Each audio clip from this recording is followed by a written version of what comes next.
اردو برائے جماعت چہارم۔ السلام علیکم ورحمۃ اللہ وبرکاتہ۔ پہلا سبق یعنی حمد آج ہم پڑھیں گے۔ ایک نظر ڈالتے ہیں کہ آج اس سبق میں آپ کیا کیا سیکھیں گے۔ تو بلند خوانی یعنی ہم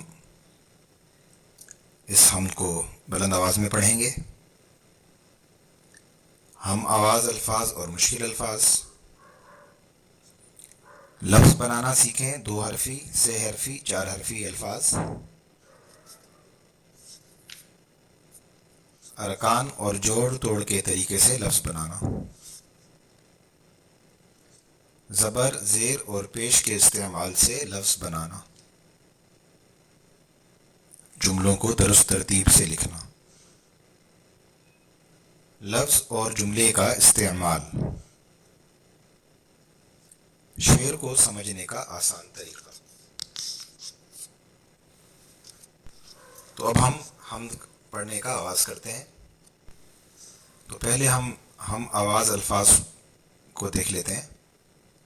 اس حمد میں کچھ الفاظ ایسے ہیں جن کی آوازیں ملتی جلتی ہیں۔ مثال کے طور پر سارے، تارے، کھلائے، جلائے، گاؤ، سناؤ۔ کچھ نئے الفاظ ہیں۔ حمد یعنی اللہ تعالیٰ کی تعریف کو حمد کہتے ہیں۔ سنوارنا، سجانا، بہتر بنانا۔ قدرت یعنی طاقت، اور چراغ یعنی دیا۔ اب ہم اس حمد کی بلند خوانی کریں گے تو بچے اسے پڑھنا سیکھیں۔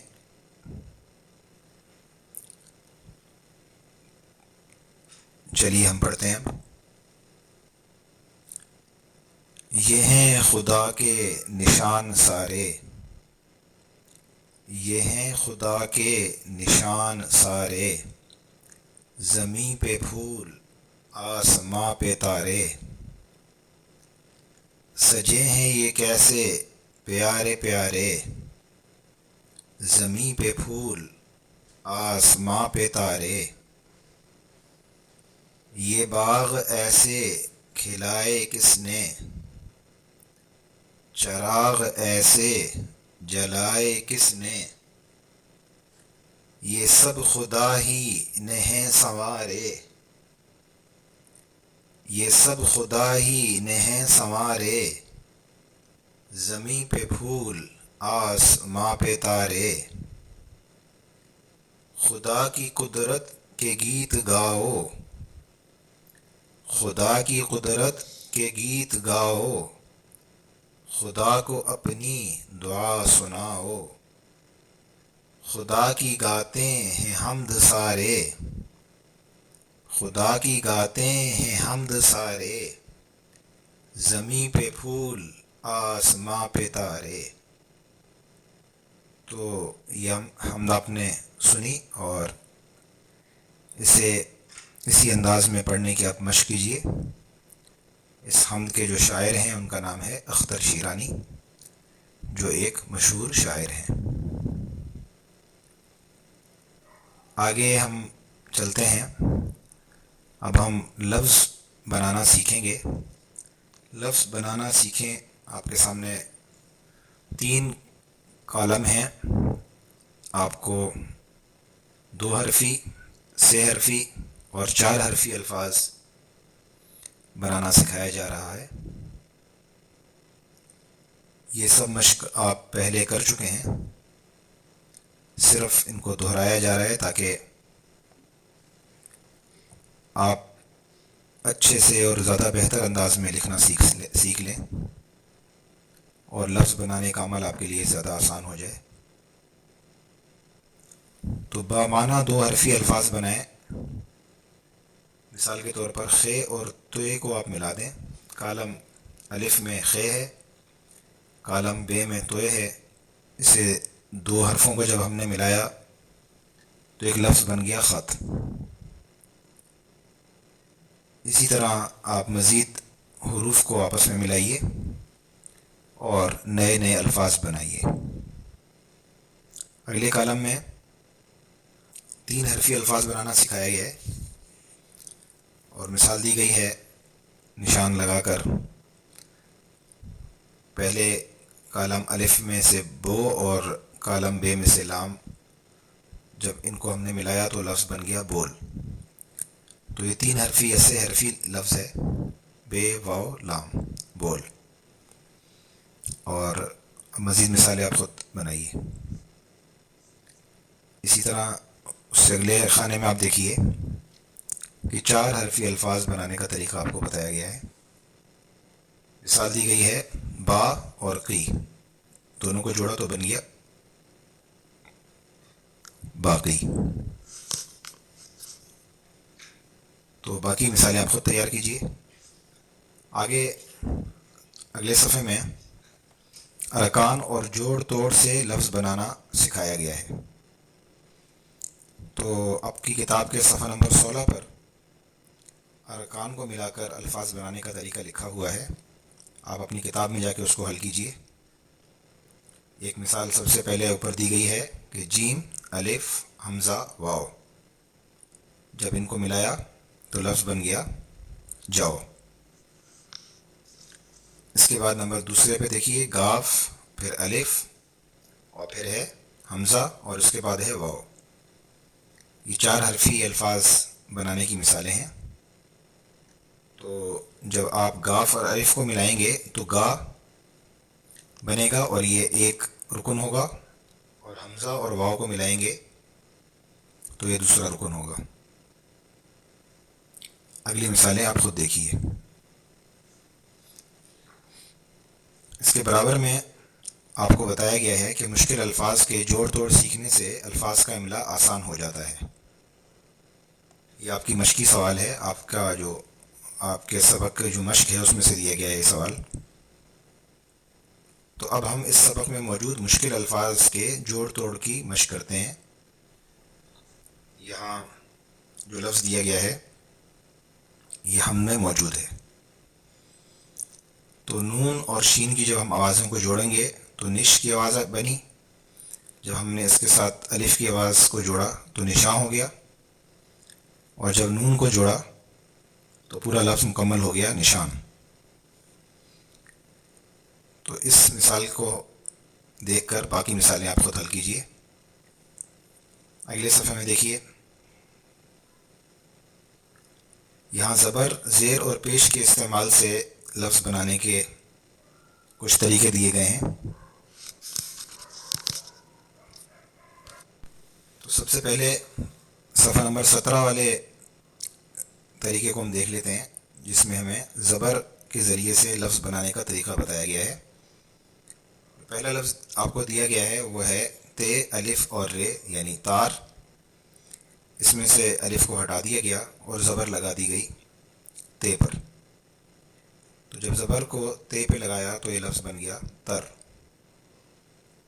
اگلی مثال ہے کام یعنی کاف الف اور میم کام. اس میں سے جب الف کو ہٹایا اور زبر لگا دیا گیا تو یہ لفظ بن گیا کم. اس کے بعد صفحہ نمبر 18 والی مشق کو دیکھیں. یہ زیر کی مشق دی گئی ہے. الفاظ جو دیے گئے ہیں ان میں سے چھوٹی یہ کو ہٹانا ہے اور اس کی جگہ ہم زیر لگائیں گے.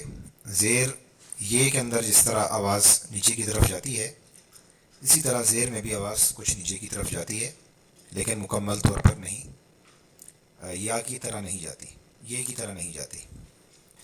مثال دی گئی ہے میم، پھر چھوٹی یہ، پھر لام میل. اور اگر یہ کو ہٹا دیا جائے اور اس کی جگہ زیر لگا دیا جائے میم پر تو لفظ بن جائے گا مل. اسی طرح دین، اور اگر آپ یا کو ہٹا دیں اور زیر لگا دیں تو لفظ بن جائے گا دن. باقی مثالیں اسی کے مطابق آپ خود حل کیجیے. صفحہ نمبر 6 پر واو کے استعمال کے ذریعے سے لفظ بنانے کا طریقہ بتایا گیا ہے. یہ بالکل آسان طریقہ ہے.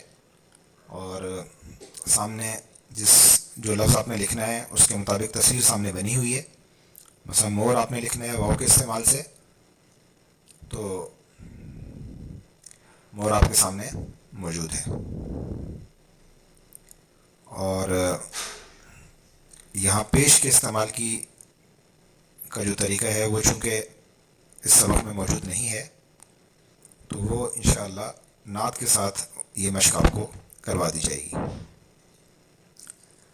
آگے چلتے ہیں. جملوں کو درست ترتیب سے لکھنا سیکھیں. یہ ایک مشق ہے، آپ کی کتاب کے صفحہ نمبر 20 پر یہ مشق موجود ہے. اس میں جملوں کو صحیح ترتیب سے لکھنے کا طریقہ بتایا گیا ہے کہ جملوں میں جو الفاظ ہیں وہ کس طریقے سے درست ترتیب سے لکھے جاتے ہیں. اس مشق میں ایک بچے کی مثال دی گئی ہے جس کا نام علی ہے. اسے جملے بنانے کا بہت شوق ہے، لیکن وہ الفاظ کی ترتیب بدل دیتا ہے. اس نے کچھ جملے بنائے ہیں، تو آپ کا کام یہ ہے کہ علی کے بنائے ہوئے جملوں کو درست کریں، یعنی اس کے الفاظ کی جو ترتیب ہے ان کو ٹھیک کریں. مثال کے طور پر چہارم علی پڑھتا میں جماعت ہے، تو اسے آپ ٹھیک کریں گے تو جملہ بنے گا علی چہارم جماعت میں پڑھتا ہے. دو دوست کے علی ہیں، یعنی علی کے دو دوست ہیں. اسی مثال پر آپ باقی جو جملے ہیں انہیں آپ خود ٹھیک کر کے لکھ سکتے ہیں. صفحہ نمبر 21 کی مشق آپ کے سامنے ہے. ایک نشان ہے اور اس کے سامنے لکھا ہوا ہے سوالیہ نشان. تو یہ سوالیہ نشان ہے، اور جب کوئی سوال لکھا جاتا ہے تو یہ نشان، یہ علامت اس سوال کے بعد ڈال دی جاتی ہے. دوسرا، اس کے نیچے ایک اور نشان دیا گیا ہے جس کے سامنے لکھا ہے کہ میرا نام ختمہ ہے. تو جب بھی کوئی جملہ مکمل ہوتا ہے تو اس کے آخر میں یہ ختمہ کی علامت ڈالی جاتی ہے. مثال دی گئی ہے کہ آپ کا کیا نام ہے. تو اس میں کوئی بات پوچھی جا رہی ہے، سوال کیا جا رہا ہے، تو اس سوال کے مکمل ہونے پر سوالیہ علامت بھی ڈال دی گئی ہے. جواب ہے میرا نام علی قادر ہے. تو یہاں جملہ مکمل ہو گیا، تو اس کے بعد ختمہ کی علامت ڈال دی گئی. نیچے مشق میں آپ کو یہ کام دیا گیا ہے کہ آپ سوالیہ پر سوالیہ علامت ڈالیں، سوالیہ جملے پر سوالیہ علامت ڈالیں، اور جو عام سادہ جملہ ہے جس میں کوئی بات پوچھی نہیں جا رہی بلکہ بتائی جا رہی ہے، اس کے بعد ختمہ ڈالیں. جواب پر بھی آپ ختمہ ہی ڈالیں گے. اب لفظوں کا کچھ استعمال آپ سیکھ چکے ہیں، اور جملے کے متعلق بھی کچھ چیزیں آپ کے علم میں آ چکی ہیں کہ جملے کی ترتیب کیسی ہوتی ہے، اور جملے اگر سوالیہ ہو تو سوالیہ علامت ڈالی جاتی ہے، اور اگر سوالیہ جملہ نہ ہو، اس میں کوئی بات بتائی جا رہی ہو، تو اس کے اختتام پر ختمہ ڈالا جاتا ہے. تو اب دو مشقیں آپ کو دی گئی ہیں. ایک مشق میں تو صرف کچھ الفاظ کے متعلق آپ سے پوچھا جا رہا ہے کہ اس جملے میں اس لفظ کا مطلب کیا ہے. یہ مشق آپ کو جملے میں لفظ کا استعمال کا طریقہ سکھا رہی ہے. تو پھل اور پھول خدا کی قدرت کے نشان ہیں. تو یہاں قدرت کا مطلب کوئی اور لفظ اگر بتا رہا ہے تو آپ بتائیے کہ وہ لفظ کون سا ہے. مثال کے طور پر وہ لفظ ہے طاقت، یعنی پھل اور پھول خدا کی طاقت کے نشان ہیں.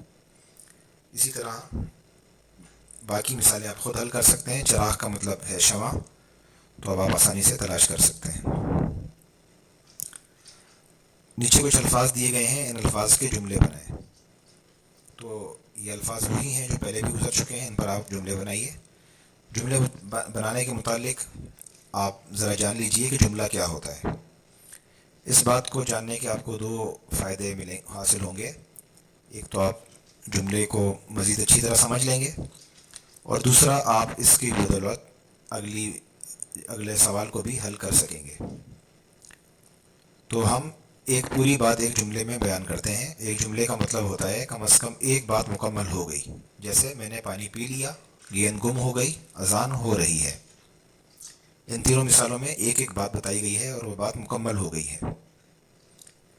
اب یہ سمجھیے کہ شعر بھی ایک جملے ہی کی طرح ہوتا ہے. شعر میں بھی کوئی بات بتائی جاتی ہے. شعر سمجھنے کا سلیقہ آ جائے تو حمد، نعت اور نظم سننے میں بھی لطف آتا ہے.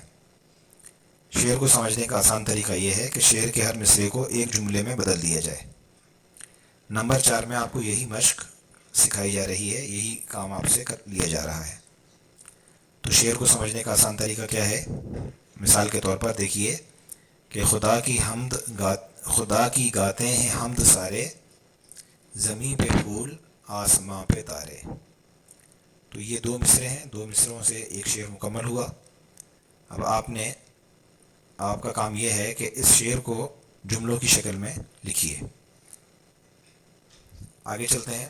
نمبر 5 میں آپ کو یہ کام دیا گیا ہے کہ درست الفاظ لگا کر خالی جگہ پر کریں۔ تو یہ مشق بالکل آسان ہے، آپ آسانی سے حل کر سکتے ہیں۔ ہم کو آپ دوبارہ پڑھیے اور اس مشق کو حل کیجیے۔ اس کے برابر میں سوالیہ اور ختمہ کی مشق دی گئی ہے، یہ آپ اپنی کتاب میں بھی حل کر سکتے ہیں۔